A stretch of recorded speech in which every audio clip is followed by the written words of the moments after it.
The view from the shuttle shows the Earth's sky at night time and the city lights below. An electrical storm can be seen over the city, accounting for the first few flashes of light. At the top center of the screen, a dot of light appears and begins to move towards the left. In an apparent response to a flash from the lower left, the dot suddenly breaks to the right and rapidly moves away.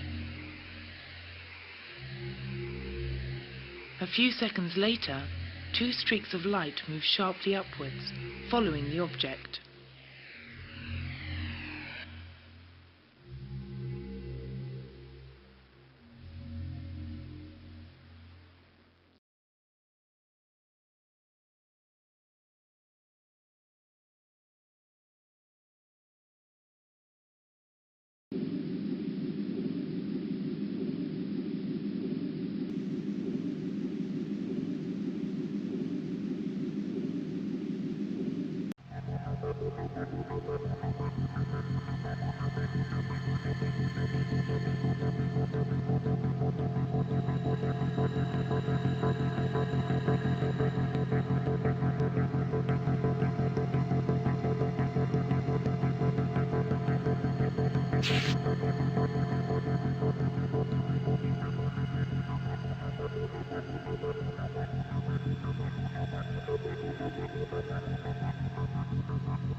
A clock in Denver, Colorado, had the alarming habit of stopping whenever its owner died.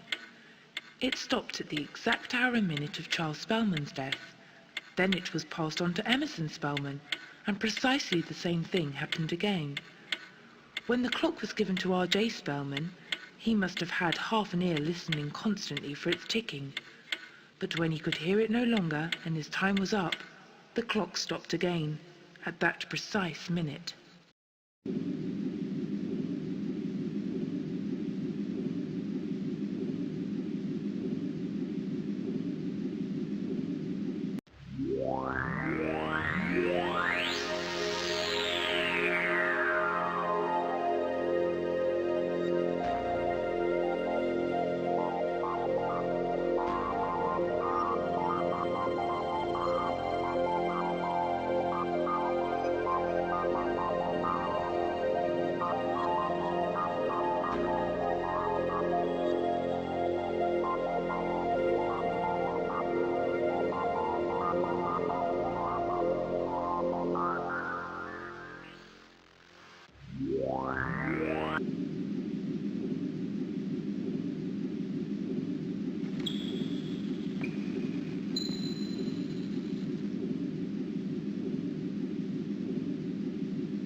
In 1993 and into 1994, I was involved in writing a book on British abductions with a colleague of mine called Carl Negatis.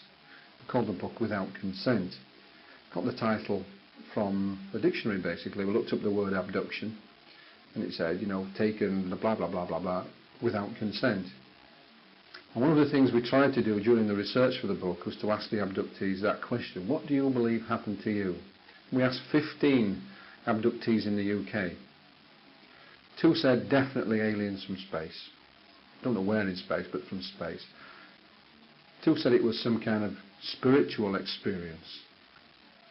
One young man we interviewed down in Wales, the only way he could rationalise with it initially was he thought it was the Russians. But 10 of the 15 said, I just don't know. I've had this most bizarre experience or experiences, the likes of which I've never had before, had no interest in UFOs, flying saucers, call them what you will, and they come to people like myself or my colleagues looking for an answer.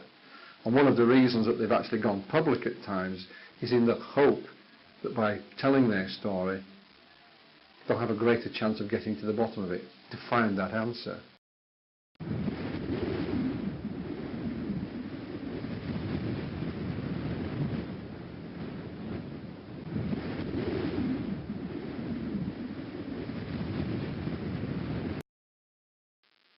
There was a fascinating wave of sightings that occurred in Belgium over the period of several months, beginning in 1989, but culminating on one night in 1990, where about 2,700 people reported sighting a UFO. Now, at the same time, the Belgian Air Force had radar returns from their ground radar stations, and they scrambled 2 F-16 fighter interceptors to try and intercept the object.